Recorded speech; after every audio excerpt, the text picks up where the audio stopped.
Moving coil galvanometer, चल कुंडली धारामापी, दो प्रकार की होती है। उसका नाम चल कुंडली धारामापी क्यों है, मैं बताता हूं। आपने देखा कि जब किसी भी फील्ड में, मैग्नेटिक फील्ड में, अगर आप कोई करंट कैरिंग कॉइल रखते हो, धारावाही कुंडली रखते हो, तो कुंडली पर बल युग्म का आघूर्ण लगता है, टार्क्यू लगती है, जो कुंडली को घुमा देती है, चला देती है, इसीलिए इसका नाम चल है, मूविंग। और चूंकि ये घटना कॉइल पर हो रही है, ये घटना किस पर हो रही है, कॉइल पर, तो मूविंग कॉइल। और घूमा क्यों, क्यों घूमा, क्योंकि करंट बहा, क्योंकि क्या बहा, करंट फ्लो हुआ। और करंट फ्लो होने से कोई चीज अगर घूम जा रही है, डेफिनेटली मतलब करंट पर डिपेंड कर रही है, क्योंकि जब तक करंट नहीं फ्लो होता कॉइल में, तब तक कॉइल फील्ड में घूमती नहीं है। कॉइल फील्ड में तभी घूमती है जब उस पर टार्क्यू लगे, और टार्क्यू की वैल्यू होती है tau is equal to IBL sin theta. अब अगर करंट फ्लो होगा तभी टार्क्यू लगेगा, तभी कॉइल रोटेट होगी, तो डेफिनेटली मैं कह सकता हूं कि I पर डिपेंड करता है कौन, टार्क्यू। कितना घूमेगा कुंडली, कुंडली कितना घूमेगी, कितना रोटेट हो जाएगी, ये करंट पर डिपेंड करेगा। तो एक तरीके से हम आंकड़ा लगाने की कोशिश करेंगे कि कितने करंट से कुंडली कितना घूम जाती है।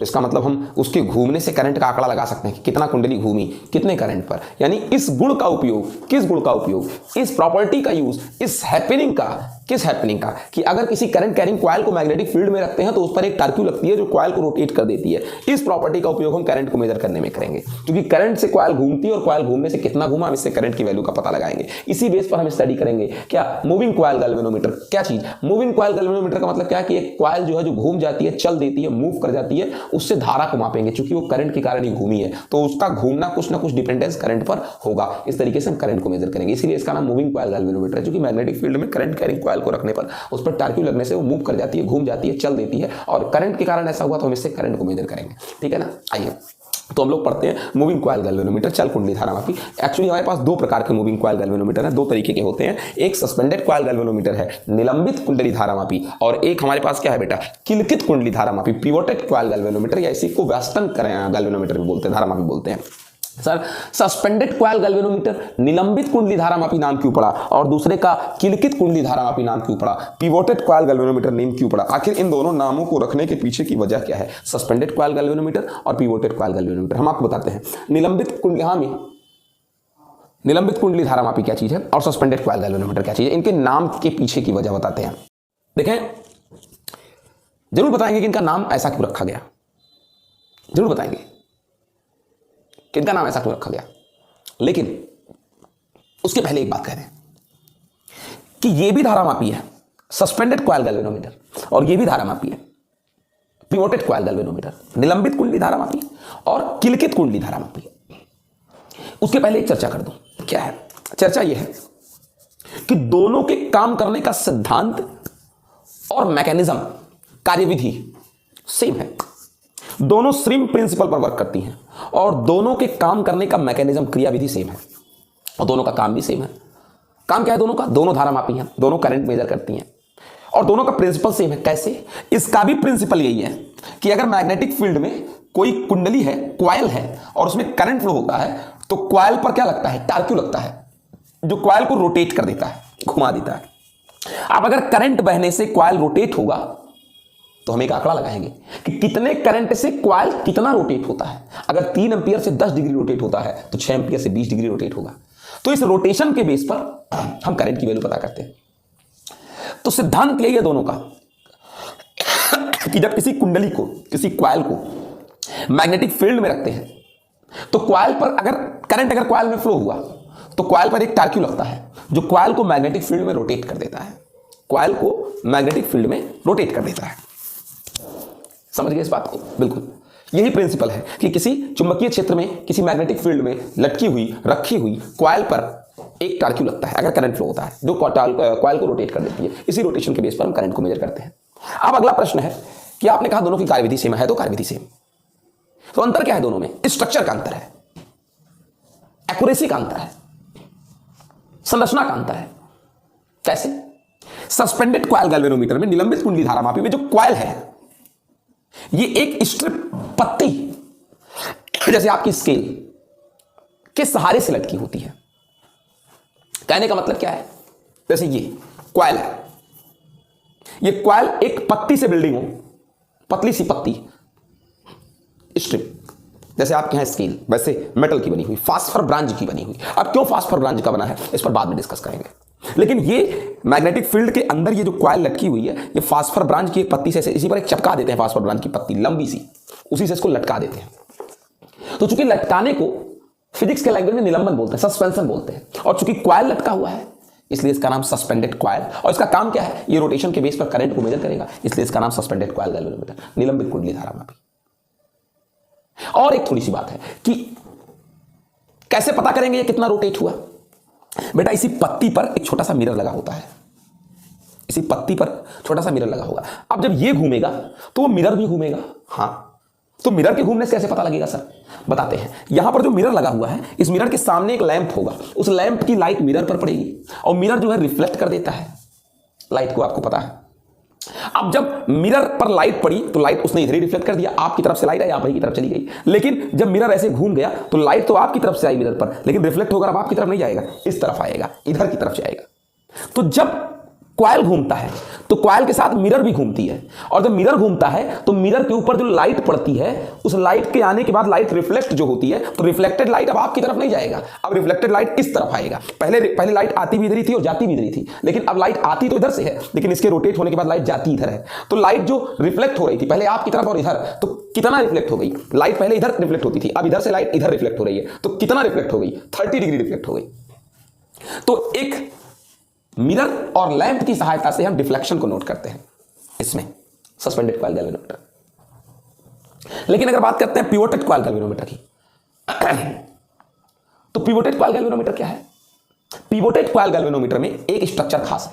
इस पिवोटेड कॉइल गैल्वेनोमीटर में जो कॉइल है, ये ऊपर भी ऐसे एक कड़ा सा तार, कसा सा तार खींच करके चुल्ले में बांध देते हैं ऊपर पिवट में, और इसी कॉइल को नीचे भी एक चुल्ले में बांध देते हैं। तो चूंकि चुल्ले से बंधा हुआ है ये कॉइल, पिवट से, चुल्ले को इंग्लिश में पिवट बोलते हैं, और इसका काम क्या है, धारा मापना, इसलिए इसका नाम पिवोटेड कॉइल गैल्वेनोमीटर है।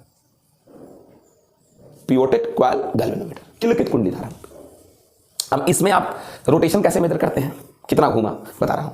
जानते हो क्या होता है इसमें, इसी कॉइल के ही ऊपर ये जानते हो क्या, इंडिकेटर जैसे गाड़ी में लगा होता है, पेट्रोल बताने वाला, स्पीड बताने वाला, वैसे यहां से इंडिकेटर लगा देते हैं। जब कॉइल घूमा ऐसे लगा हुआ है, तो जब कॉइल घूमी तो इंडिकेटर भी घूम गया, कॉइल घूमी तो कौन घूम गया, इंडिकेटर, और जब इंडिकेटर घूम गया कौन घूम गया, इंडिकेटर। तो इंडिकेटर घूमा, तो इंडिकेटर जब ऐसे घूमता है तो एक यहां स्केल लगी होती है, जैसे आपके चांदे पर ये लगा हुआ है। इंडिकेटर जब घूमा तो असल में ऐसे घूमा, ऐसे नहीं बेटा, ऐसे नहीं, ऐसे ऐसे ऐसे, ये क्षैतिज, तो पैमाने पर घूमकर बता देता है कितना डिग्री घूमा। 10 डिग्री पर अगर 1 एम्पियर तो 20 डिग्री पर 2 एम्पियर, ठीक है ना। ये दोनों का स्ट्रक्चरल डिफरेंस है दोनों में, बाकी मैकेनिज्म और प्रिंसिपल क्या है सेम है। अब एक एक करके डिक्टेट करते हैं। आइए देखते हैं सस्पेंडेड कॉइल गैल्वेनोमीटर को डिटेल में। बेटा इसमें खास बात क्या है, स्ट्रक्चर देखते हैं, संरचना, कंस्ट्रक्शन देखते हैं इसका, ठीक है। खास बात क्या है, इसमें एक रेक्टेंगुलर कॉइल होती है, आयताकार, ये बाहर वाला जो दिख रहा है ये, ठीक है। और ये बनी किसकी होती है, ये कॉपर वायर की बनी होती है, और कई फेरे लगाते हैं, एक इसी ये जो आप देख पा रहे हो, कई फेरे, 2 3 4 5 7 फेरे, जितनी आप चाहें। और वायर्स इंसुलेटेड होते हैं। इंसुलेटेड का मतलब आपको पता है, तार के ऊपर प्लास्टिक लगा होता है, ये तो आपने देखा है। लेकिन जब आप तार को छील देते हो और अंदर वाला जब बाहर आ जाता है बेटा, उसके ऊपर भी एक इंसुलेटर लगा होता है, वो आप नहीं जान पाते। कभी तार छीलिए घर में, जो पीला पीला निकलने के बाद वो ऊपर जो पीला पीला होता है उस पर भी एक लेयर लगी होती है पेंट की, उसको इंसुलेटर बोलते हैं, जो आपके प्रेस के नीचे लगा होता है, चमकता है, जब वो छूट जाता है तो प्रेस करंट मारने लगता है, वो इंसुलेटर होता है, विद्युत रोधी होता है। जो प्लास्टिक का काम है वही उसका भी काम है, उसका भी सेम वर्क है जो प्लास्टिक का है। जैसे कि तार है, नंगा तार है एकदम, इसको एक बार डुबो दो किसी लिक्विड में, वो लिक्विड का ही नाम इंसुलेटर है, विद्युत रोधक है, जो प्रेस के नीचे लगा होता है, चमकता है जिससे प्रेस, उसमें डुबो दो और डुबोने के बाद फिर ऐसे गोल गोल घुमा दो, बन गई कुंडली। ये कॉपर वायर की होती है, रेक्टेंगुलर शेप में होती है, और इसको एक एल्यूमिनियम की फ्रेम के ऊपर, ये जो आप देख रहे हो ना, ये दूसरा वाला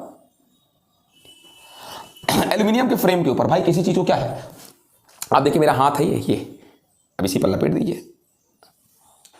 गोल फ्रेम बना लो तो गोल गोल वायर लटक जाएगा। अब रेक्टेंगुलर फ्रेम है एल्यूमिनियम का तो इस पर लपेट दीजिए। अब क्या करते हैं, अब इस पूरी कॉइल को एक फास्फर ब्रांच की पत्ती से लटका देते हैं। जैसे मेरा हाथ है ये, यही है, इसके ऊपर आपने तार, ये फ्रेम है।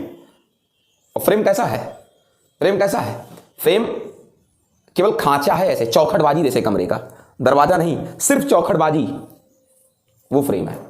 बाजू जो होता है उसके ऊपर ये आपने तार लपेट दिया, चौखटबाजी के ऊपर पर ये है, इसके ऊपर पर तार लपेट दिया। और फिर आपने इस फ्रेम को एक पत्ती से लटका दिया फास्फर ब्रांच की। जैसे किसी कोई लकड़ी ले लीजिए, लकड़ी कोई पटल ले लीजिए, पटल मतलब समझ रहे हो, प्लेट लकड़ी का प्लेट ले लीजिए, जैसे आपका पैड होता है पेपर देने वाला, और उस पैड पर जो आपकी लोहे की पटरी है, स्टील वाली जो पटरी होती है स्केल, उस पटरी को जड़ दीजिए उसके पर, या चपका दीजिए उस पटरी को, ऐसे लीजिए, ये इसी पर चपका दीजिए पटरी को ऐसे, यहीं पर कीला मार के, तो ये पत्ती है फास्फर ब्रांच की। अब पत्ती फास्फर ब्रांच की क्यों, फास्फर ब्रांच एक होल इलास्टिक मटेरियल है, आइडियल इलास्टिक है, पूर्ण प्रत्यास्थ है। पूर्ण प्रत्यास्थ मतलब कुंडली ऐसे है, इसके ऊपर तुमने पत्ती कस दिया है, तो जब कुंडली घूमी वैसे आपकी पत्ती मुड़ जाती है। आपको दिखाते हैं, थोड़ा समझाने की कोशिश करते हैं।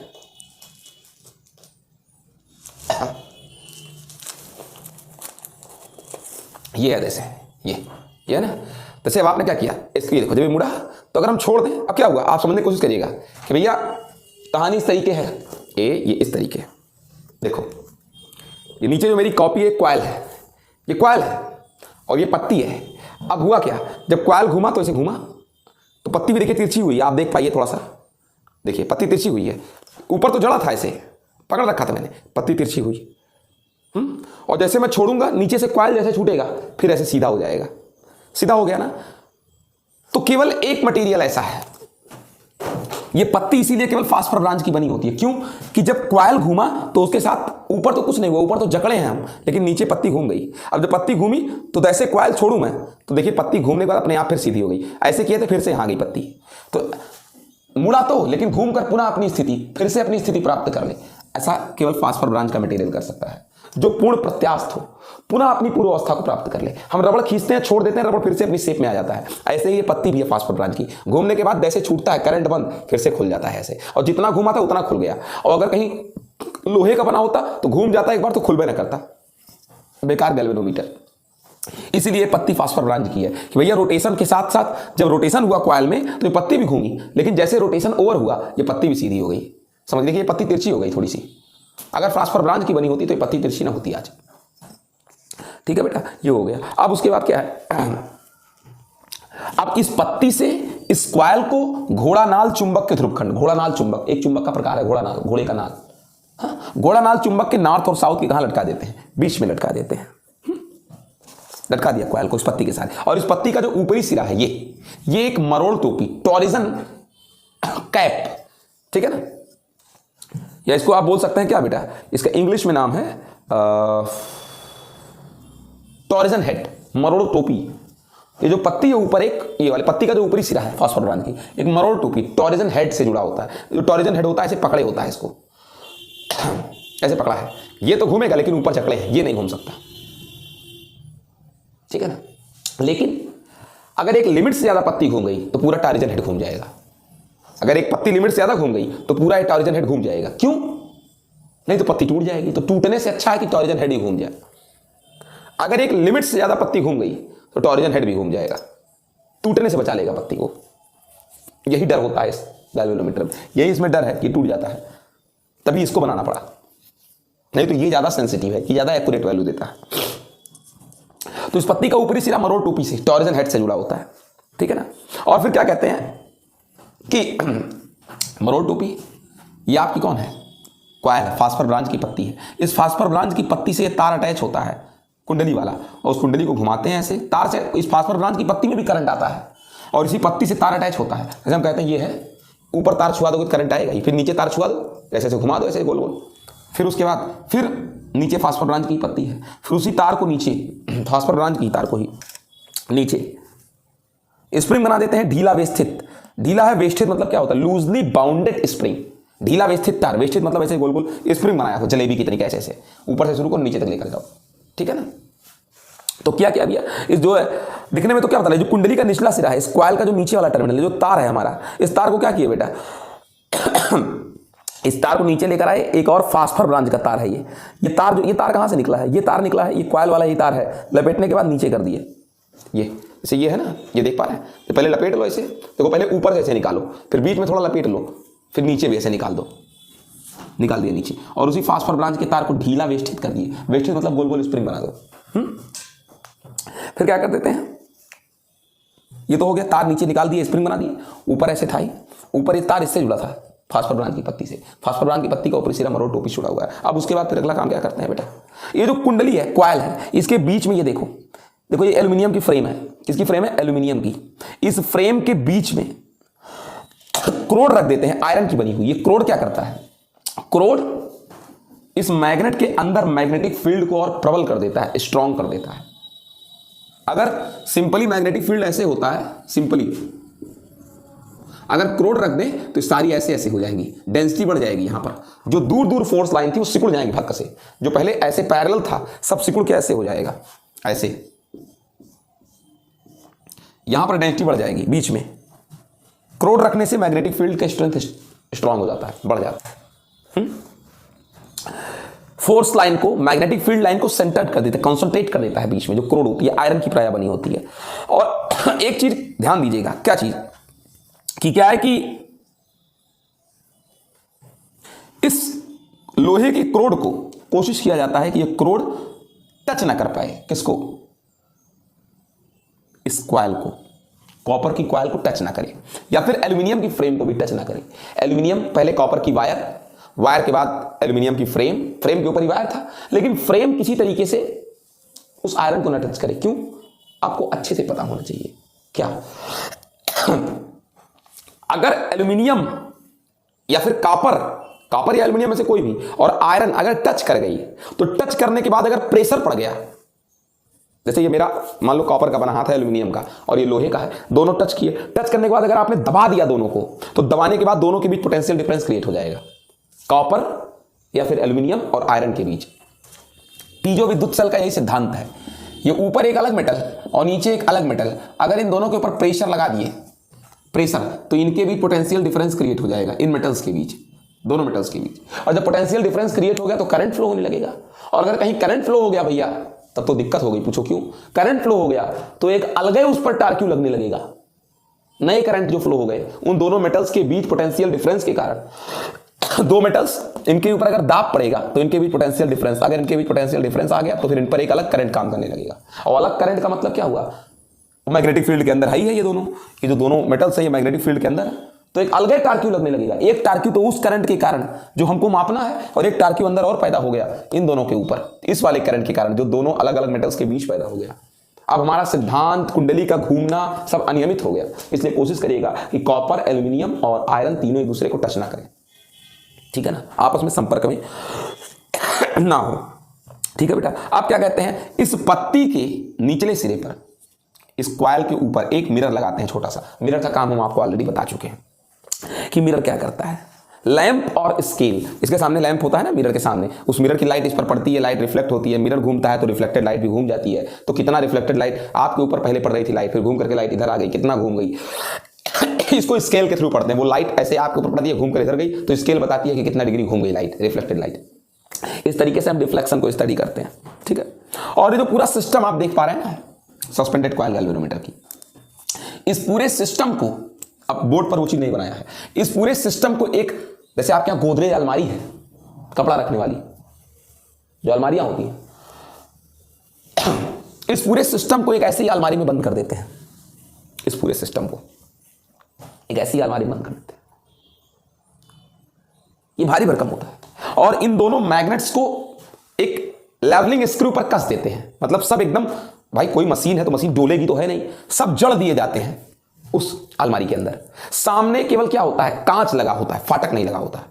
कांच चूंकि दिखता है, कांच से अंदर सब कुछ दिखता है, समझ गए। अब हुआ क्या कि मैंने आपसे भी क्या कहा था, ये जो पत्ती है, पत्ती के ऊपर एक तार निकालते हैं, पत्ती से टच होता है वो तार, ये निकला हुआ है, और इस तार का टर्मिनल T1 से कांटेक्ट कर देते हैं। टर्मिनल T1 का मतलब किसी पेंच से जोड़ देते हैं, और नीचे एक जो तार निकला है इसको टर्मिनल T2 से। अब आपको जिस करंट को मापना है, जिस करंट को क्या करना है, मापना है, मान लीजिए हमको जिस करंट को मेजर करना है, जिस करंट को मेजर करना है,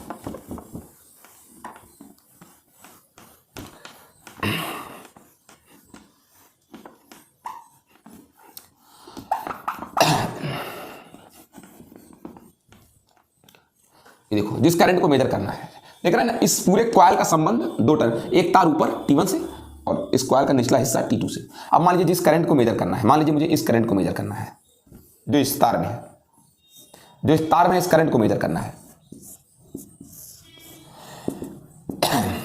आई को, तो तार को तोड़ेंगे और तार का एक सिरा T1 से जोड़ देंगे और एक सिरा किससे जोड़ देंगे, T2 से। अब जो करंट इसमें फ्लो हो रहा है T1 से होकर एंट्री लेगी, अंदर जाएगी, ये रोटेट होगा, इसका रोटेशन पढ़ लेंगे कितना डिग्री हुआ, और हम जानते हैं कि 5 डिग्री पर 1 एम्पियर है, 10 डिग्री पर 1 एम्पियर, उस हिसाब से आंकड़ा लगा लेंगे, 20 डिग्री घूम गई तो 2 एम्पियर, 30 डिग्री घूम गई 3 एम्पियर, ठीक है ना, जिस हिसाब से आपने पैमाना माना हो। अब जिस करंट को मेजर करना है T1 से घुसकर जाता है और फिर ऐसे आता है T2 से होकर, इस तरीके से हम करंट को मेजर कर लेते हैं। अब क्या, ये हो गया भैया, ये इसका पूरा मेथड था। अब अगर आप चाहते हैं कि इसके घूमने के लिए टाउ हमेशा क्या रहे, मैक्स रहे, क्या हमेशा मैक्स रहे, टाउ, टॉर्क उस पर हमेशा मैक्स रहे, तो आप कॉइल को जिस मैग्नेटिक फील्ड में रखें उस मैग्नेट को कैसा कर दीजिए, रेडियल कर दीजिए, सर्कुलर कर दीजिए मैग्नेट को। क्योंकि अगर आप मैग्नेट को सर्कुलर कर दोगे तो हमेशा जो प्लेन होगा वो फील्ड के पैरेलल रहेगा, लेकिन प्लेन पर जो लंब होगा वो फील्ड से 90 डिग्री बनाएगा। समझ गए होंगे, जैसे आपको समझा है, ये प्लेन है, ये प्लेन है, और मेरा हाथ मैग्नेटिक फील्ड है। अब देखिए इस पोजीशन में जो प्लेन है, ये मेरे हाथ से जो मैग्नेटिक फील्ड होगा वो ऐसे होगा। इस समय फील्ड का डायरेक्शन ये होगा, जो पटरी का डायरेक्शन है ये वाला, ये फील्ड का डायरेक्शन, और प्लेन तो आप जान ही रहे, प्लेन यही है, दोनों पैरेलल है, यानी प्लेन पर जो लंब खींचोगे वो फील्ड जो पटरी के डायरेक्शन में है, ऐसे ऐसे, तो प्लेन पर जो लंब है वो फील्ड से 90 डिग्री बना रहा है, ठीक। और जब कुंडली घूमकर ऐसे हो गई, ऐसे हो गई, कैसे, जो देख पा रहे हैं कुंडली ऐसे घूम गई, इधर हो गई, तो अब भी एक फील्ड है। जब आप इस दोनों मैग्नेट को ऐसे कर दोगे, सर्कुलर कर दोगे, तो अब एक फील्ड इस डायरेक्शन में भी है।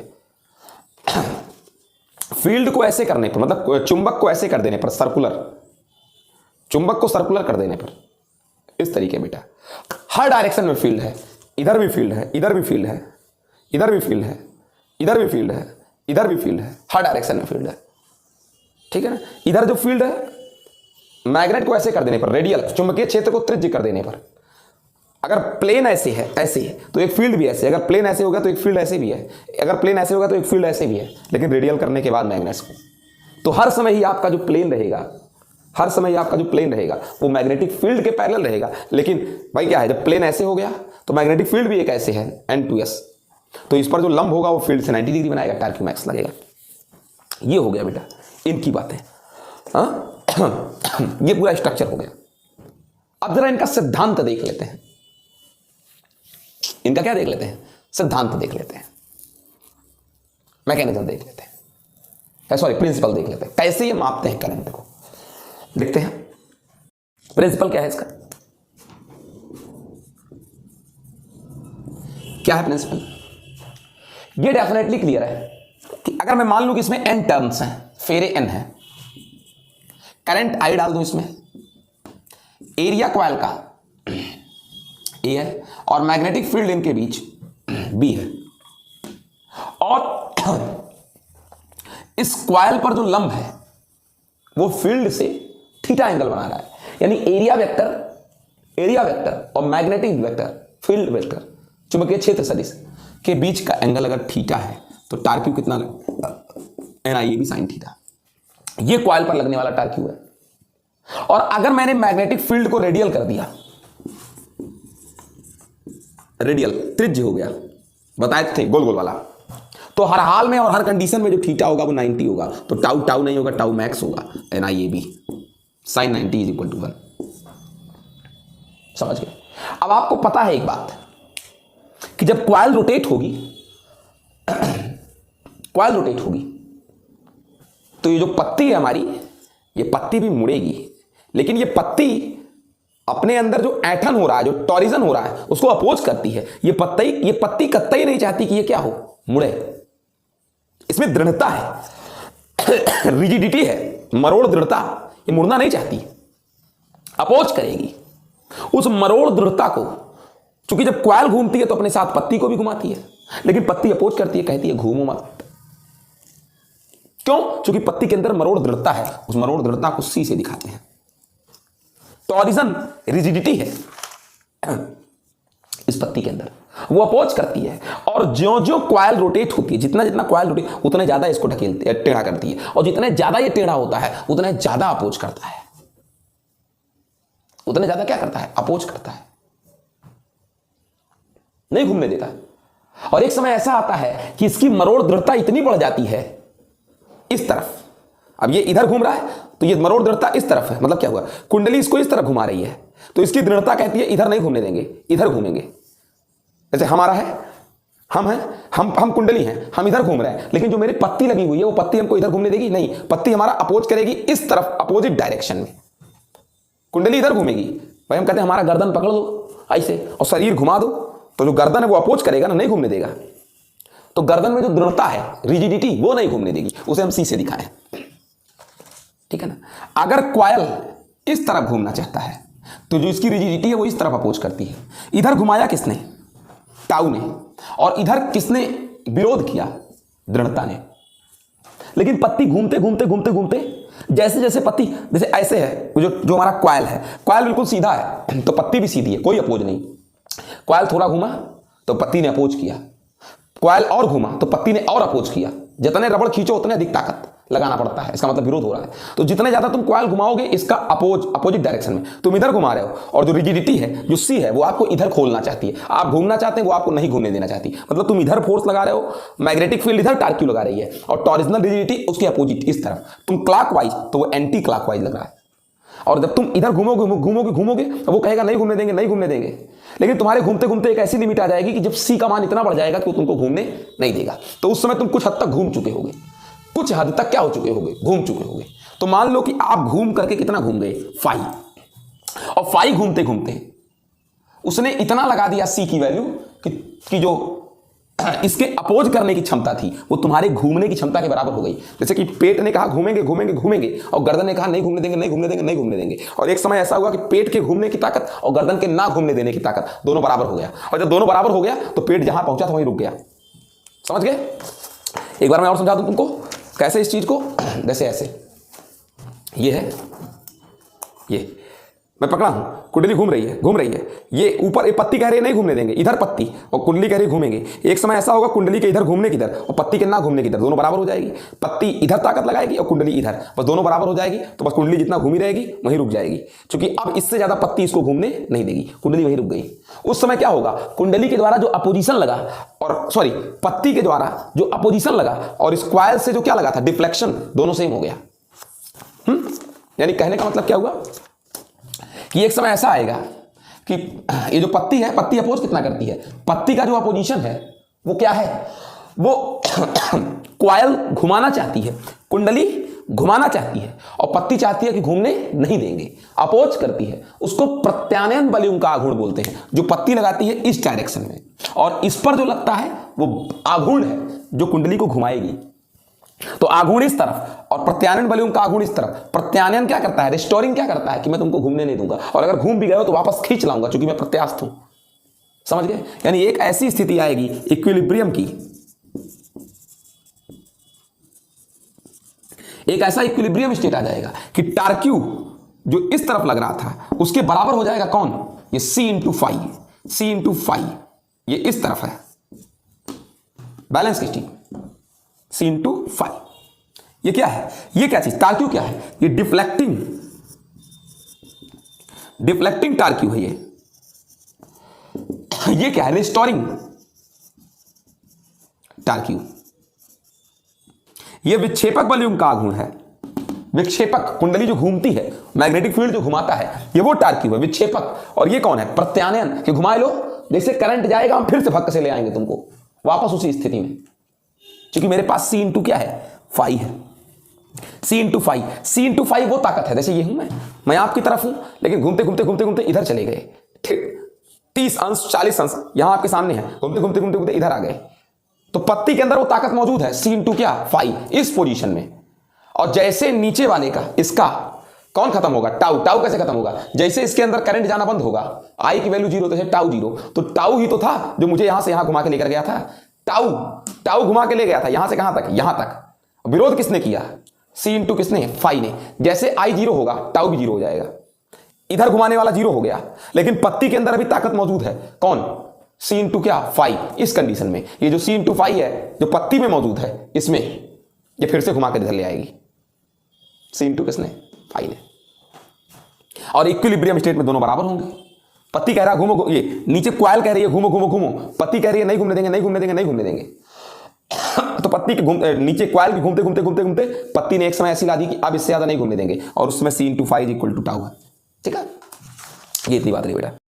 यहां से I is equal to C/NAB into क्या, फाई। आपको बताएं C क्या है, ये टॉरिजनल रिजिडिटी है। जो पत्ती थी उस पत्ती के अंदर कितनी दृढ़ता है, रिजिडिटी है, पत्ती कितना अपने आप को घूमने नहीं देता, कितनी ताकत लगाना पड़ता है इसको घूमने के लिए, वो C है। N क्या है, नंबर ऑफ टर्न्स,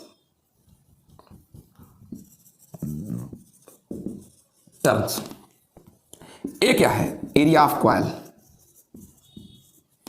B क्या है, मैग्नेटिक फील्ड, फाई क्या है, डिफ्लेक्शन एंगल, कितना घूम गई कुंडली, कॉइल कितना रोटेट कर गई, कितना डिग्री। अब आपको बताएं इन चीजों को देखें, C उस पत्ती पर डिपेंड करती है, नंबर ऑफ टर्न्स कुंडली पर डिपेंड करती है, कॉइल पर, एरिया कॉइल पर डिपेंड करती है, कुंडली पर डिपेंड करती है, मैग्नेटिक फील्ड मैग्नेट्स पर डिपेंड करता है। इनमें से ऐसी कोई चीज नहीं है जो कांस्टेंट ना हो। मशीन के अंदर सब नियत है, बार बार मशीन खोल के तुम फेरों की संख्या नहीं बदल दोगे, मशीन का एरिया नहीं बदल दोगे, उस कॉइल का जो है एरिया नहीं बदल दोगे। मैग्नेट जो अगल बगल लगे थे क्या आप उनको हटा देंगे, नहीं। पत्ती नहीं बदल देंगे तो पत्ती की दृढ़ता भी नहीं बदलाएगी। तो ये सब कांस्टेंट हैं जो उस इंस्ट्रूमेंट से रिलेट करते हैं जिससे बनाया गया है पूरा उपकरण। तो C/NAB एक कांस्टेंट है, इसको उपकरण नियतांक बोलते हैं। अगर इंग्लिश में इनको बात करें तो इनका नाम एक और भी हो सकता है, धारा परिवर्तन गुणांक भी बोलते हैं, ठीक है ना। करंट रिडक्शन कॉफिशिएंट भी बोलते हैं इसको, C/NAB को करंट रिडक्शन कॉफिशिएंट भी बोलते हैं। अब यहां से अगर देखें तो ये सब कांस्टेंट हो गया, I is equal to K into phi, इसको हटा दो। कुंडली में उत्पन्न विक्षेप जो डिफ्लेक्शन कुंडली में क्रिएट हो रहा है वो करंट के डायरेक्टली प्रोपोर्शनल है। करंट बढ़ेगा तो डिफ्लेक्शन भी बढ़ेगा, समझ गए, ये हो गया बेटा। अब नेक्स्ट हेडिंग जो पढ़ते हैं, पिवोटेड कॉइल गैल्वेनोमीटर या western coil galvanometer. Western galvanometer उसमें क्या खास बात है, वेस्टर्न कॉइल गैल्वेनोमीटर ये भी बेटा गैल्वेनोमीटर ही है, ये भी धारा मापी है, ये भी करंट कोई मेजर करता है, बशर्ते इसमें जो पत्ती थी वो पत्ती नहीं है, बल्कि इसमें कॉइल को दो पिवट्स के बीच, चुल्लों के बीच एक तार और एक स्प्रिंग की सहायता से लटकाते हैं, दोनों मैग्नेट्स के कहां पर, बीच में। तांबे का तार होता है, उसी की कुंडली बनी है। ये कुंडली किसकी बनी हुई है, तांबे की तार की। और ये कुंडली भी एल्यूमिनियम की फ्रेम पर लटकी है, ये कुंडली है, ये एल्यूमिनियम की फ्रेम है, उसी के ऊपर लपेट दी गई है, ठीक है ना। और इस कॉइल को दो शक्तिशाली घोड़ानाल चुंबकों के बीच, स्ट्रॉन्ग हार्सू मैग्नेट्स के बीच रखती है। इसके बीच में जो क्रोड रखते हैं वो सिलेंड्रिकल रखते हैं। क्रोड का काम मैग्नेटिक फील्ड को स्ट्रॉन्ग करना है, इसलिए रखती है, ठीक है। अब इन तारों को जब, इस कॉइल को जब कसते हैं चुल्लों के बीच, तो ये देखो तार यहां से स्टार्ट की है, पहले तार को घुमा के स्प्रिंग बनाई, अभी तक ये तार किसका है? फास्फर ब्रांच का। फिर लाकर यहां पर कॉइल से जोड़ दिए, और नीचे भी ये तार फास्फर ब्रांच का है, पहले घुमाकर स्प्रिंग बनाए, फिर लाकर कॉइल के तार से जोड़ दिए। क्यों? कभी देखियो बचपन में एक खिलौना होता था, चाबी भरो भागता था, फिर छोड़ दो चाबी, जब चाबी छोड़ दोगे तो भागेगा। एक्चुअली वो जो चाबी तुमने घुमा के कस दी थी, वो चाबी क्या हो गई? खुल गई, और जब चाबी खुली तो गाड़ी दौड़ी। सेम वैसे ही जब कॉइल में करंट आएगा तो कुंडली क्या हो जाएगी? घूम जाएगी, और कुंडली घूमेगी तो स्प्रिंग कस जाएगा। और फिर जैसे क्या होगा, करंट भेजना बंद करोगे तो जितना ऐसे गोल गोल कसा था, ये जैसे हमारे पैर बांध दो और मुझे घुमा दो इधर, जैसे छोड़ोगे तो चूंकि पैर तो घूमे नहीं, केवल ऊपर का हिस्सा घूमा है, भाग कसे में खुल जाऊंगा। खिलौना पहले हम लोग क्या करते थे बचपन में? खिलौना आता था, गाड़ी वाड़ी आती थी, हम लोग मोटर वोटर खरीदते थे बचपन में। पहले चाबी भर देते थे, चाबी भर देते थे, अंदर एक स्प्रिंग होती थी, लपेट देती थी, और जैसे छोड़ो तैसे स्प्रिंग भर के क्या हो जाती थी? खुल जाती थी। वही कहानी है। अब जब ये घूमेगी कॉइल, जब ये कॉइल क्या करेगी? घूमेगी, तो ये ऐसे कसती चली जाएगी, और जैसे करंट बंद करोगे कॉइल भन भना के क्या हो जाएगा? खुल जाएगा। इन स्प्रिंगों का कमाल है ये। तो जो काम वहां पत्ती करती थी कि मुड़े थे, और जैसे नीचे कॉइल छूटा तो भक्क से खुल गए, वो काम यहां पर कौन करेगा? स्प्रिंग करेगा। आई थिंक तुम समझ गए। और चुल्लों के बीच झूलती है कुंडली ऐसे, इसीलिए इसका नाम पिवोटेड कॉइल गैल्वेनोमीटर है। इस कुंडली का विक्षेप कैसे पढ़ते हैं वो तो हम आपको बता ही चुके हैं। संकेतक से कुंडली घूमेगी तो कुंडली की, ये देखो कुंडली के ऊपर क्या लगा हुआ है? संकेतक। कुंडली घूमेगी, संकेतक भी घूमेगा। पढ़ लेंगे। देखें, किलकित कुंडली धारामापी पढ़ तो आप चुके ही हैं। ये भी बिल्कुल सेम सस्पेंडेड कॉइल गैल्वेनोमीटर की तरीके था जो एक और था, पहले पढ़ा चुके। ये भी चल कुंडली धारामापी मूविंग कॉइल गैल्वेनोमीटर है।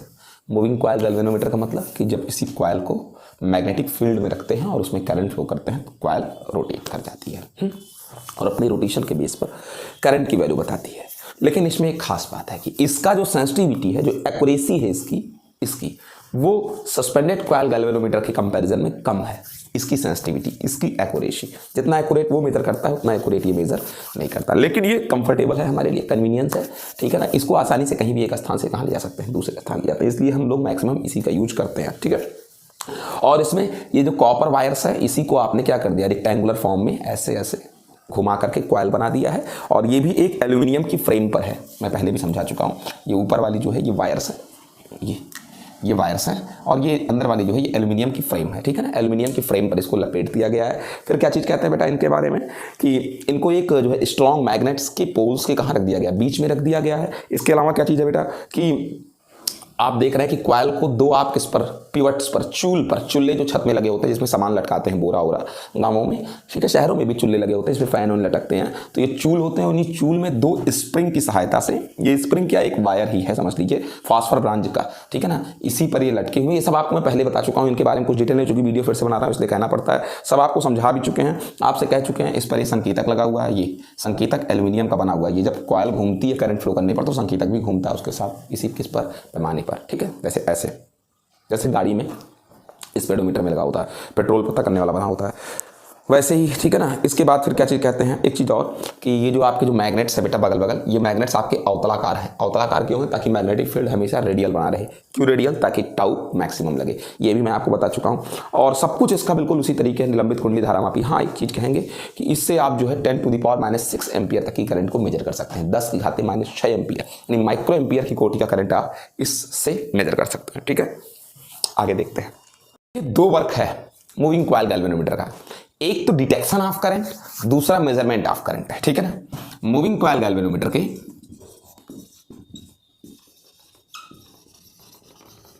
दो वर्क है, एक डिटेक्शन मतलब संसूचन, पता करना करंट है भी कि नहीं।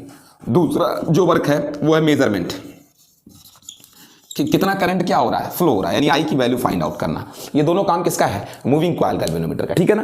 तो इसके बाद एक वर्ड और है इसमें, डिटेक्शन मतलब पता करना कि करंट फ्लो हो भी रहा है कि नहीं, ठीक है ना। अब इसके लिए आपका जो मूविंग कॉइल गैल्वेनोमीटर है, चाहे वो पिवोटेड वाला हो चाहे वो सस्पेंडेड कॉइल गैल्वेनोमीटर हो, काफी सेंसिटिव होना चाहिए। सेंसिटिव क्या है? अगर आप सो रहे हो, कोई आपकी तरफ देख भी ले तो आपको पता लग जाए कोई मुझे क्या कर रहा है, देख रहा है। इस तरीके की सेंसिटिविटी जितनी ज्यादा होगी, आपका सेंसिटिविटी उतना ज्यादा होगा, आप उतना ज्यादा अच्छा वर्क करेंगे। कहने का मतलब क्या है कि सर मैंने देखा क्या चीज़ है कि जो मूविंग कॉइल गैल्वेनोमीटर होते हैं इनमें जब मैग्नेटिक फील्ड के बीच में कॉइल्स को रख दिया जाता है तो जब इनमें करंट फ्लो करते हैं बस फट से ये क्या हो जाती है, रोटेट हो जाती है, कॉइल गैल्वेनोमीटर घूम जाती है, ठीक है ना। तो फिर क्या हुआ कि इनको जो भी डिटेक्शन करना है करंट का, जो भी मेजरमेंट करना है वो किसके बेस पर, कॉइल को घुमाने के बेस पर, ठीक है ना। तो अब हमारे पास दो प्रकार की सेंसिटिविटी है कॉइल गैल्वेनोमीटर्स को लेकर के। एक है बेटा करंट सेंसिटिविटी। करंट सेंसिटिविटी क्या है? करंट सेंसिटिविटी देखिए इसको बोलते हैं हिंदी में धारा सुग्राहिता। असल में है क्या चीज, मतलब ये कि करंट की वैल्यू कितनी भी मिनिमम हो लेकिन आप में रोटेशन होना चाहिए, डिफ्लेक्शन हो जाना चाहिए, कॉइल घूम जाए, ठीक है ना। तो फिर कहते क्या चीज है कि पर यूनिट करंट के लिए जितना डिफ्लेक्शन होता है, रोटेशन हो जाता है किसमें, कॉइल में, ठीक है ना, उसी को बोलते हैं करंट सेंसिटिविटी। सेंसिटिविटी आप क्या, करंट, ठीक है। या फिर ये बिल्कुल सही लिखा हुआ जो आपके आंख के सामने है। धारा सुग्राहिता प्रति एकांक धारा के लिए कुंडली का घूम जाना, मतलब कि कुंडली में करंट फ्लो होने पर या इसके अंदर करंट जाने पर कॉइल कितना घूम जाती है। अब जाहिर सी बात है कि थोड़ा सा भी करंट जाए, अगर कॉइल पर्याप्त घूम गई तो इससे लाभ क्या हुआ, इससे लाभ ये हुआ कि अगर हल्की सी भी करंट की वैल्यू है तो फटाक से मेजर कर लेंगे, हमको ज्यादा परेशान होने की जरूरत नहीं है। कॉइल घूम करके हमको बता देगी कि अंदर करंट है, ठीक है ना। और कम से कम करंट के लिए जितना ज्यादा से ज्यादा डिफ्लेक्शन हो जाए उतना ज्यादा सेंसिटिविटी होगी। क्यों? थोड़ा सा भी अगर करंट जाए अंदर और कुंडली ढेर सारा घूम गई तो इसका मतलब क्या निकल कर आया, इसका मतलब ये निकल कर आया कि कुंडली कभी भी पहचानने में चूकेगी नहीं तो क्या हुआ, बहुत थोड़ा सा करंट गया और तुम घूमे ही नहीं, या घूमे तो इतना कम घूमे कि हम उसको क्या नहीं कर पाए, नोटिस ही नहीं कर पाए, जबकि करंट अंदर जा रही है लेकिन इतना थोड़ा सा रोटेशन हुआ कि हम नोटिस ही नहीं कर पाए। तो यानी हम ये हमारा जो है, हम तो यही कह देंगे कि अंदर कोई करंट जा ही नहीं रहा जबकि करंट अंदर जा रहा है, बल्कि डिफ्लेक्शन बहुत क्या हुआ, लीस्ट हुआ है, तभी हम समझ नहीं पाए, तभी सेंसिटिव नहीं होगा। ये हाई सेंसिटिव तभी होगा जब थोड़ा सा करंट पर ढेर सारा रोटेशन हो जाए और हमारे पास फॉल्ट होने की भी गुंजाइश कम से कम रहेगी।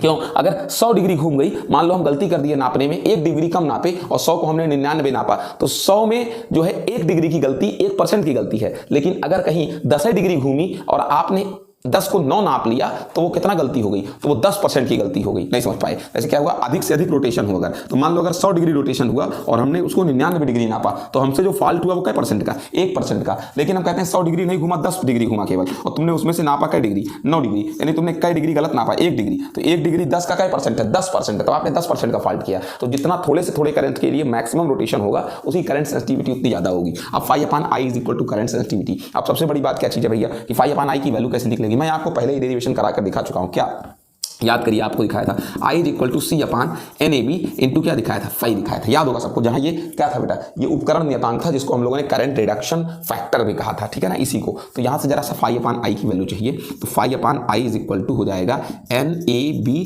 अपान क्या बेटा, C हो जाएगा। φ/, किसकी वैल्यू, I की वैल्यू। ये हो गया करंट सेंसिटिविटी की वैल्यू। अब इसको देखकर क्या लगता है सर कि करंट सेंसिटिविटी के लिए आप नंबर ऑफ टर्न्स बढ़ा दें, यानी इसमें कॉइल्स में नंबर ऑफ टर्न्स बढ़ा दें, फेरों की संख्या बढ़ा दें। जाहिर सी बात है, जितने फेरे होंगे उतना ज्यादा क्या लगेगा, टार्क्यू लगेगा, उतनी आसानी से कॉइल घूमेगी, ठीक है ना। तो यानी n बढ़ा करके आप करंट सेंसिटिविटी को बढ़ा सकते हैं। उसके बाद फिर क्या है, एरिया। अगर आप कॉइल का एरिया बढ़ा देते हैं तो ये बात सच भी है कि टाउ इज इक्वल टू क्या होता है, NI/AB होता है। तो एरिया बढ़ा दोगे तो जाहिर सी बात है टाउ क्या हो जाएगा, बढ़ जाएगा। यानी कि कॉइल का एरिया बढ़ा देने से भी आप चाहें तो टार्क्यू बढ़ा सकते हैं, करंट सेंसिटिविटी बढ़ा सकते हैं, ठीक है ना। और बी मैग्नेटिक फील्ड, तो जाहिर सी बात है कि अगर आप अच्छे मैग्नेट लेंगे, मजबूत मैग्नेट लेंगे, strong magnet, high capacity magnet लेंगे जिसका स्ट्रॉन्ग मैग्नेटिक फील्ड, तो भी आप करंट सेंसिटिविटी बढ़ा सकते हैं। तीसरा और आखिरी, चौथा और आखिरी फैक्टर क्या है कि आप जो है टॉरिजनल रेजिडिटी को कम कर दें, मरोड़ दृढ़ता को कम कर दें, पत्ती की कठोरता को कम कर दें, नरम पत्ती लगाएं। और जब आप नरम पत्ती लगाएंगे तो आसानी से कॉइल क्या हो जाएगी, घूम जाए। हम कहते हैं वज्र लगा दूंगा, वो जो पत्ती लगी थी फास्फोर ब्रांच की, ठीक है ना, ये जो तार लगे हुए थे अभी दिखाया था ना, चूल से जो तार बंधे थे, वो तार अगर लकड़ी के बना दिए जाए तो आपकी कॉइल कभी घूमेगी नहीं। तो अगर आप घुमाना चाहते हो, रोटेशन ज्यादा चाहते हो, थोड़े से करंट से अधिक रोटेशन चाहते हो, डिफ्लेक्शन चाहते हो, तो आप क्या करो कि जो आपने पत्ती यूज की है उसकी मरोड़ दृढ़ता, तो ओरिजिनल रिजिडिटी कम हो जाए, वो पत्ती नरम हो जाए। ये हो गया बेटा करंट सेंसिटिविटी बढ़ाने का। एक और सेंसिटिविटी है वोल्टेज सेंसिटिविटी। वोल्टेज सेंसिटिविटी दूसरा, वोल्टेज सुग्राहिता, इसको आप कह सकते हैं वोल्टेज सेंसिटिविटी। वही चीज है कि जब आपने ये पूरा सिस्टम बनाया था, टर्मिनल T1 पर करंट कितना भेजा, I, और ये आपका इंस्ट्रूमेंट है, चाहे आप कह लीजिए सस्पेंडेड कॉइल गैल्वेनोमीटर, ठीक है, चाहे आप कह लीजिए पिवोटेड कॉइल गैल्वेनोमीटर, दोनों में से T1 से करंट को भेजा और करंट को निकाल लिया किससे, T2 से। अब इन दोनों टर्मिनल्स के बीच कुछ ना कुछ तो क्या भी है, पोटेंशियल डिफरेंस भी है, और उसी पोटेंशियल डिफरेंस पर आपने इसमें क्या भेजा है, करंट भेजा है। उसी पोटेंशियल डिफरेंस पर आपने इसमें क्या भेजा है, करंट भेजा है। और करंट भेजने पर वो सस्पेंडेड कॉइल गैल्वेनोमीटर चाहे पिवोटेड कॉइल गैल्वेनोमीटर रोटेट कर जाती है, ठीक है ना। तो उस डेफिनेट अब जो भी करेगा 20 एम्पीयर करंट बह रहा है तो उस समय T1 T2 के बीच कुछ ना कुछ पोटेंशियल डिफरेंस है, और उस पोटेंशियल डिफरेंस पर, ठीक है ना, उस पोटेंशियल डिफरेंस पर जितना रोटेशन हो जाता है φ/V, that is called what बेटा, voltage sensitivity. Voltage sensitivity φ/V। और सबको पता है कि sir φ/V is equal to I into R होता है, जहां R क्या है, R ये जो मैग्नेट्स के बीच जो कॉइल रखी हुई है, इन कॉइल्स का क्या है, रेजिस्टेंस है, ठीक है। तो φ/I इज इक्वल इंटू 1/, कितना बेटा, R। तो sir SV is equal to φ/I तो है क्या असल में, SI ही तो है, करंट सेंसिटिविटी अपॉन R। और दुनिया जानती है V इज इक्वल टू क्या होता है, सबको पता है ये चीज़, V इज इक्वल टू होता है I इंटू क्या बेटा, R। सबको पता है V is equal to I into R। तो ये हो गया आपका। तो ये SV is equal to SI upon कितना हो गया, R आ गया। अब देख लीजिए यहाँ से SV इज इक्वल टू, अब SI का मतलब क्या होता है, SI का मतलब अभी निकलवाए थे NAB/C इंटू क्या बेटा, R हो गया। अब ये आ गया आपकी वोल्टेज सेंसिटिविटी। अब यहाँ से एक चीज़ हम आपसे कह सकते हैं कि अगर मैं नंबर ऑफ टर्न्स बढ़ा दूँ, मतलब क्या, कॉइल्स में टर्न्स बढ़ा दूँ तो फिर वोल्टेज सेंसिटिविटी बढ़ जाएगी, ठीक है ना। या फिर एरिया बढ़ा दूँ किसका, कॉइल का, तो भी क्या हो जाएगा, वोल्टेज सेंसिटिविटी बढ़ जाएगा। या मैग्नेटिक फील्ड बढ़ा दूँ किसका, इन मैग्नेट्स का, तो भी ऐसा हो जाएगा क्या, ये करंट सेंसिटिविटी, वोल्टेज सेंसिटिविटी बढ़ जाएगी। एक तरीका है C को घटा दीजिए, ठीक है ना। C मतलब किसको, दृढ़ता को घटा दीजिए। जो पत्ती है, पत्ती की दृढ़ता को कम कर दीजिए। ज़्यादा कठोर पत्ती होगी तो कॉइल को रोटेट नहीं होने देगी, रोकेगी, ठीक है ना। बहुत ज़्यादा मजबूत हो जाएगी अगर पत्ती, तो नीचे जो कॉइल लटक रहा है दोनों मैग्नेट्स के बीच में, वो रोटेट नहीं हो पाएगा, ठीक है ना। तो ये तो हो गया। अब लेकिन उसके बाद जरा सा जमीन पर उतरते हैं। क्या मैंने जो आपको coil galvanometer, sorry moving coil galvanometer दोनों दिखाए, सस्पेंडेड कॉइल गैल्वेनोमीटर और पिवोटेड कॉइल गैल्वेनोमीटर, क्या हमने जो आपको दोनों दिखाए और उसके बाद मैंने इन दोनों की जब सेंसिटिविटी सुग्राह्यता दिखाई, चाहे करंट की मतलब धारा सुग्राह्यता, चाहे वोल्टेज सुग्राह्यता, करंट सेंसिटिविटी चाहे वोल्टेज सेंसिटिविटी, मैंने कहा आप दोनों ही कंडीशन में अगर आप केवल करंट सेंसिटिविटी की बात करते हैं φ/I, तब भी आपका NAB/C, और अगर आप वोल्टेज सेंसिटिविटी की बात करते हैं, ठीक है ना, φ/I इंटू R, तो फिर मैं आपसे कह रही हूँ कि इनके लिए भी तो आपने देखा कि NAB/C इंटू R, यानी दोनों कंडीशन में NAB/C कॉमन है। यानी क्या, NAB की वैल्यू को इंक्रीज करके और C की वैल्यू को डिक्रीज करके आप आसानी से करंट सेंसिटिविटी या वोल्टेज सेंसिटिविटी को बढ़ा सकते हैं, ठीक है। लेकिन अगर जमीन पर उतरते हैं, जरा समझने की कोशिश करते हैं, आप देखें कि अगर आप करंट सेंसिटिविटी और चाहे वोल्टेज सेंसिटिविटी दोनों में से किसी को बढ़ाने के लिए नंबर ऑफ टर्न्स बढ़ाएंगे, फेरों की क्या बढ़ाएंगे, संख्या बढ़ाएंगे। ये लूप में number of turns, 1 loop, 2 loop, 3, 4 loop, जैसे नंबर ऑफ टर्न्स बढ़ाएंगे डेफिनेटली तार की लेंथ क्या हो जाएगी, बढ़ जाएगी। नंबर ऑफ लूप बढ़ाने पर, लूप में अगर आप ये जो आपने लूप बना रखा है, नंबर ऑफ टर्न्स अगर आप बढ़ा देते हैं, फेरों की संख्या बढ़ा देते हैं, लूप में कई फेरा लगा देते हैं, तो तार की लंबाई बढ़ जाएगी। और आपको पता है कि तार की लंबाई बढ़ जाने पर रेजिस्टेंस क्या हो जाएगा, बढ़ जाएगा। और जैसे रेजिस्टेंस बढ़ा, आप अपनी आंखों से देख लीजिए, रेजिस्टेंस बढ़ने पर अपने आप वोल्टेज सेंसिटिविटी क्या हो जाएगी, घट जाएगी। यानी आपसे सीधे सीधे मैं क्या कह सकता हूँ, क्या चीज़ देखा मैंने कि अगर आप कुंडली की सुग्राह्यता को, सेंसिटिविटी को बढ़ाने के लिए नंबर ऑफ टर्न्स को बढ़ाने का यूज करते हैं तो रेजिस्टेंस बढ़ेगा, और इससे सेंसिटिविटी बढ़ेगी नहीं बल्कि घटेगी। करंट एंट्री नहीं ले पाएगा, रेजिस्टेंस ज़्यादा होने पर, प्रतिरोध ज़्यादा होने पर करंट एंट्री नहीं लेगा, और जब करंट एंट्री नहीं लगेगा तो सेंसिटिविटी कहाँ बढ़ गई, तो सेंसिटिविटी डिक्रीज कर गई हमारी, ठीक है ना, चूंकि करंट के बेस पर सारा रोटेशन होना है, ठीक है। तो ये बात समझ में आई सर कि आपको मिलाकर फेरों की संख्या बढ़ा नहीं सकते, एक लिमिट से ज़्यादा फेरों की संख्या नहीं बढ़ा सकते, वरना रेजिस्टेंस बढ़ने से करंट जो है वो बहुत लीस्ट हो जाएगा। फिर क्या चीज़, अगला तरीका क्या है, कुछ लोग कहते हैं सर एरिया बढ़ा दीजिए। ये देखिए आप ए को भी तो दिखा पा रहे हैं, हाँ एरिया तो आप बढ़ा देंगे, लेकिन अगर आप एरिया बढ़ाने की कोशिश करते हैं तो आपको बता दूं कि पहली बात तो मैग्नेट आपका काफी, ये जो कॉइल है आपके बीच में जो लटक रही है, ये काफी वेटेड हो जाएगी, और जब भारी हो जाएगा, तो जब कोई चीज भारी होती है तो उसको घुमा पाना क्या नहीं है, आसान नहीं है। अगर ट्रेन लटका दिया जाए या फिर अगर ट्रक लटका दी जाए, और तो आप ट्रक को घुमा नहीं पाएंगे, हल्का फुल्का हिला लेंगे, लेकिन अगर आप सोचिए ट्रक को घुमा दें, दैट इज इम्पॉसिबल, ये पॉसिबल नहीं है। यानी एरिया बढ़ा देने से एक दिक्कत ये भी हो जाती है कि आप घुमा नहीं सकते हैं किसको, ये घूमेगी ही नहीं किसी भी सूरत में, ठीक है ना। तो फिर क्या चीज़ करें, अब क्या, तो बड़ी दिक्कत हो गई भैया कि एरिया भी नहीं बढ़ा सकते, और कुंडली का वेट भी बढ़ जाएगा। अगर एरिया बढ़ाओगे तो तुमको क्या होगा, बड़ा शीशा बनाना है तो बड़ा शीशा जड़ने के लिए फ्रेम भी तो बड़ी होगी, तो फिर ज़्यादा बड़ी कॉइल बनाने के लिए जो अंदर एल्यूमिनियम की फ्रेम बनाई गई है आयताकार, उस फ्रेम की भी लंबाई क्या करनी पड़ेगी, बढ़ानी पड़ेगी। भाई बड़ा मोबाइल है तो कवर भी बड़ा होगा, ठीक है ना, तो फ्रेम भी बढ़ाना पड़ेगा, तो फ्रेम बढ़ाने से भारी हो जाएगा, भारी हो जाने से वो रोटेट ही नहीं होगा, ये भी बड़ी दिक्कत है। तो क्या करते हैं, और अगर इसकी साइज बड़ी हो गई तो सबसे बड़ी दिक्कत ये है कि साइज बड़ी होने की कंडीशन में ये दोनों मैग्नेट्स दूर हो जाएंगे, ये दोनों मैग्नेट्स। और अगर मैग्नेट्स दूर हो गए तो इन मैग्नेट्स के बीच में जो फील्ड है, मैग्नेटिक फील्ड बी, उसकी वैल्यू घट जाएगी अगर मैग्नेट दूर हो गए। और मैंने देखा है कि भैया बी की वैल्यू बढ़ाओगे तभी चाहे करंट सेंसिटिविटी हो चाहे वोल्टेज सेंसिटिविटी बढ़ेगा। कुल मिलाकर एरिया वाला मैटर फेल है। एरिया से भी आप नहीं बढ़ा सकते सेंसिटिविटी, नंबर ऑफ टर्न से भी आप सेंसिटिविटी नहीं बढ़ा सकते, लेकिन अगर आप मैग्नेटिक फील्ड बढ़ा दें तो आप करंट सेंसिटिविटी बढ़ा सकते हैं। क्यों? क्योंकि मैग्नेटिक फील्ड बढ़ाने पर भी मैं देख पा रहा हूँ, चाहे SI हो और चाहे SV हो, मतलब करंट सेंसिटिविटी चाहे वोल्टेज सेंसिटिविटी, मैं ये देख पा रहा हूँ N फेल, A फेल, लेकिन कौन नहीं फेल? बी नहीं फेल। यानी बी को बढ़ा करके अगर आप चाहें तो जो है करंट सेंसिटिविटी या वोल्टेज सेंसिटिविटी बढ़ा सकते हैं। सर बी को कैसे बढ़ाऊंगा, मैग्नेटिक फील्ड को कैसे बढ़ाऊंगा? है तरीका मैग्नेटिक फील्ड बढ़ाने का। क्या तरीका है मैग्नेटिक फील्ड बढ़ाने का? तरीका हम बता रहे हैं भैया, ये मैग्नेट्स स्ट्रॉन्ग कर दो, एक तरीका तो ये है। दूसरा क्या है कि इस कॉइल के बीच में आप क्या रख दीजिए, क्रोड रख दीजिए। क्रोड जो होता है वो मैग्नेटिक फील्ड की इंटेंसिटी को इंक्रीज कर देता है। लोहे का बना पदार्थ, निकिल का बना पदार्थ चुंबकत्व को बढ़ा देता है, चुंबकीय क्षेत्र को बढ़ा सकता है। आपको बताएं कि अगर एक सिंपल ऐसे मैग्नेट रख दिया जाए N और मतलब S और N करके, कोई दिक्कत नहीं है, तो आप देखें ऐसे होगा मैग्नेटिक फील्ड, ऐसे होगा मैग्नेटिक फील्ड, एकदम पैरेलल एंड क्या इक्वी डिस्टेंस, समांतर और समदूरस्थ, ठीक है ना, सब जगह एक समान चुंबकीय क्षेत्र होगा। लेकिन अगर यही बीच में छोटा सा लोहा रख देते तो पता है, तो अगर बीच में थोड़ा सा लोहा रख दें तो यही मैग्नेटिक फील्ड ऐसे हो जाएगा। इसका मतलब क्या निकल के आता है? इसका मतलब काफी डेंसिटी हो जाएगी अंदर। ये फील्ड लाइन जो दूर दूर थी ये कैसी हो जाएंगी? पास हो जाएंगी, ठीक है ना। तो यानी मैग्नेटिक फील्ड बढ़ाना एक बहुत अच्छा तरीका हो सकता है सेंसिटिविटी बढ़ाने का।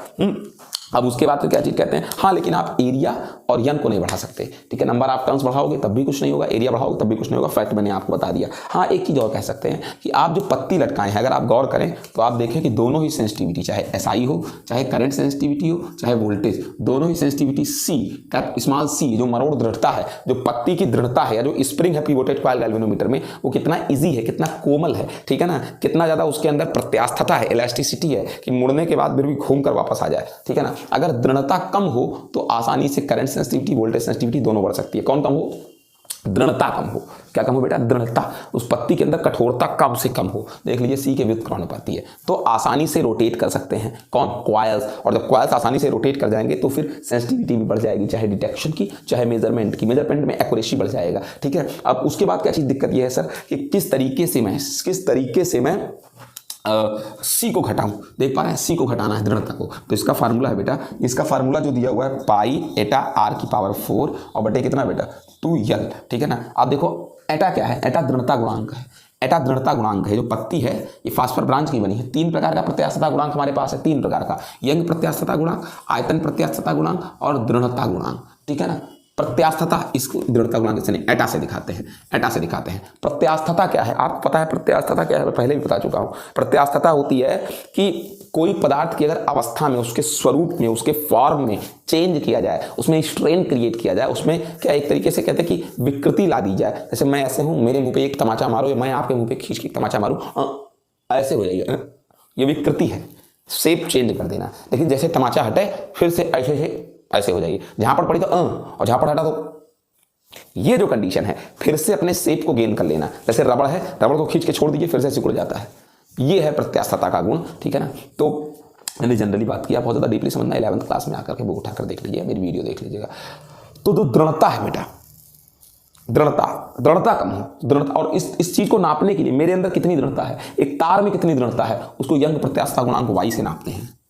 पानी में कितनी दृढ़ता है, बहुत दृढ़ता है। कभी पुल ऊपर से पानी कूद जो छाती वाती फट जाती है, टूट जाती है हड्डी वड्डी, पानी में इतनी दृढ़ता है, ठीक है ना, उसको बीटा से नापते हैं। और एटा क्या है? किसी सॉलिड चीज में कितनी दृढ़ता है, सॉलिड। पासा देखे हैं, पासा, ठीक है ना। अगर आप पासा को तिरछा कर दीजिए, मतलब जो दीवारें सीधी हैं पासे की, वो तिरछी हो जाए ऐसे, ये दृढ़ता गुणांक से मापा जाएगा कि आप कितना कठोर हैं, ठीक है ना। तो जो पत्ती है, अगर पत्ती का दृढ़ता गुणांक कम हो एटा, तो फिर आसानी से उसका C भी कम होगा, और अगर C कम होगा तो करंट सेंसिटिविटी और वोल्टेज सेंसिटिविटी ज़्यादा होगी। एक और तरीका है, क्या चीज़ बेटा? ये R रेडियस है। ये तो रेडियस मतलब जो तुम्हारी पत्ती है, पत्ती ये देखो, ये पत्ती जितना क्या होगा, पतला होगा। पत्ती लटकाए थे ना, पत्ती जितना पतला होगा, पत्ती का मुड़ना हो तो ब्लेड को आप आसानी से मोड़ सकते हो ऐसे।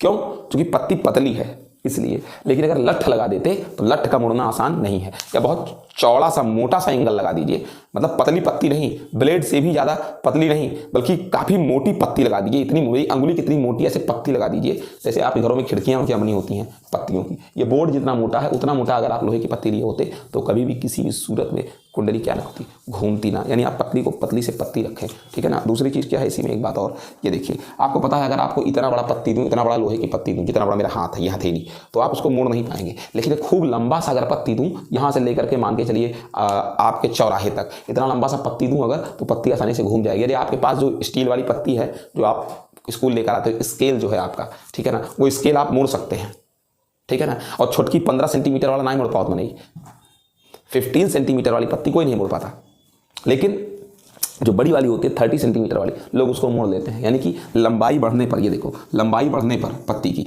दृढ़ता घट जाती है। कोई भी चीज़ अगर लंबी है तो आपको सरिया दे दे, छोटा सा रॉड, मेटल रॉड, आप उसको मोड़ नहीं पाएंगे। लेकिन लंबा सा जो सरिया होता है लोग उसको आसानी से मोड़ देते हैं, कोई भी। क्यों? लंबाई बढ़ने पर दृढ़ता घट जाती है, ठीक है ना, रिजिडिटी कम हो जाता है। और जहाँ रिजिडिटी कम हुआ यानी क्या चीज़, करंट सेंसिटिविटी और वोल्टेज सेंसिटिविटी बढ़ जाएगी। यानी लंबाई को बढ़ाने पर रिजिडिटी घट जाती है, ठीक है।